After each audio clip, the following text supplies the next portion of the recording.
Then the aspect of revenue collection. Anambra State, when I studied Government Soludo a lot. I live in that Anambra.gov.ng.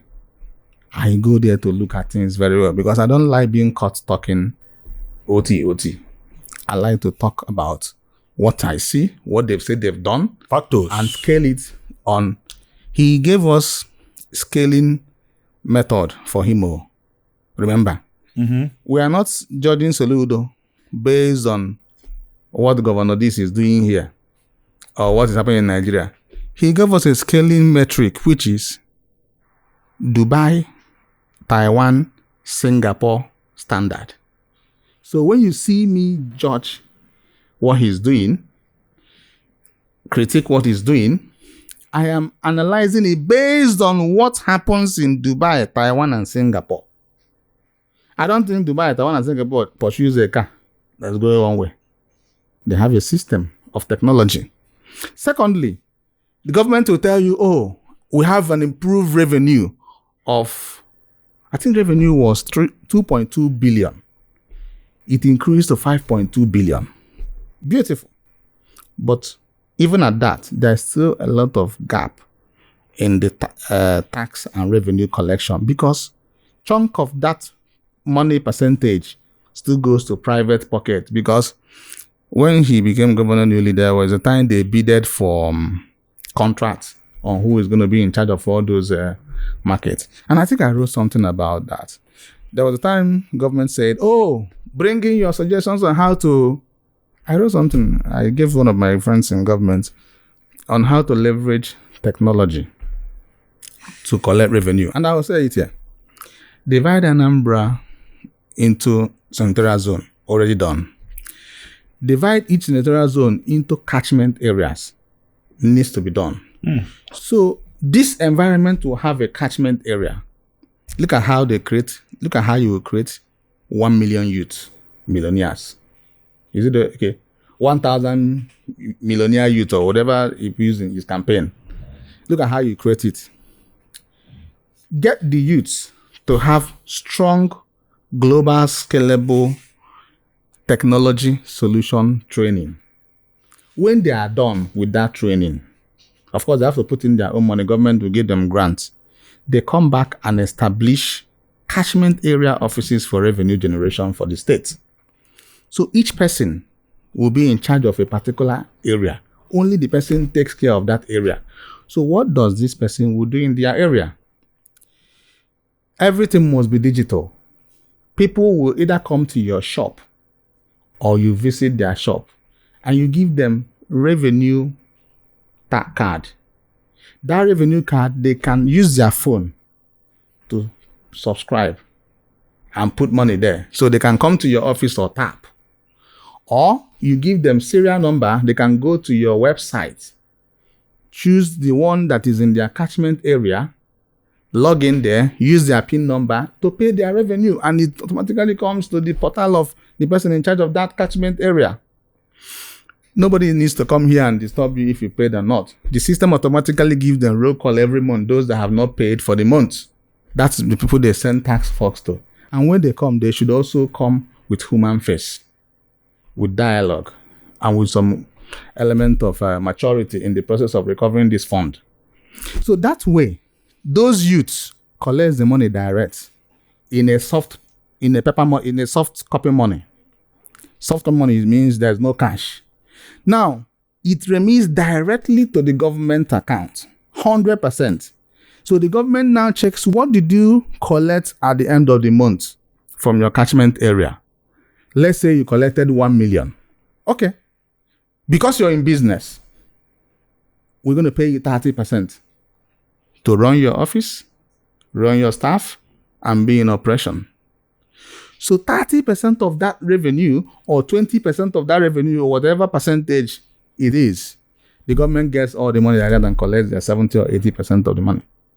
So that way, nobody is giving anybody cash. That way, you've mapped out every business outlet in that catchment area. Everybody has a card, has a serial number. They either go and pay through their phone or they go to the office and quickly tap the card there. Nobody does cash. That's a template I extensively wrote to segment Anambra into catchment revenue areas. Get young men to be trained to man these places, to become their business. This model can even be emulated by other states. That's how you create millionaires, 1,000 youth millionaires. Because each office, look at how many people we kept here, up to 20 or 30 people we kept here. That is how that catchment area revenue office will be working. They will create people that are in fund recovery department, in fund processing department, in complaints department. Because if your money didn't go, there's a lot of departments that will exist. So each office can have up to like 30 staffs being employed. So check how many catchment area offices you have in Anambra State and how many staffs you have in operation. You solve unemployment. You create millionaires and thousandaires. And the state becomes better. And government gets more money. And I could walk ever. Lastly on Anambra politics. Odika Iwatacharo, these progressives are working together. Odika, he did not sit well with you.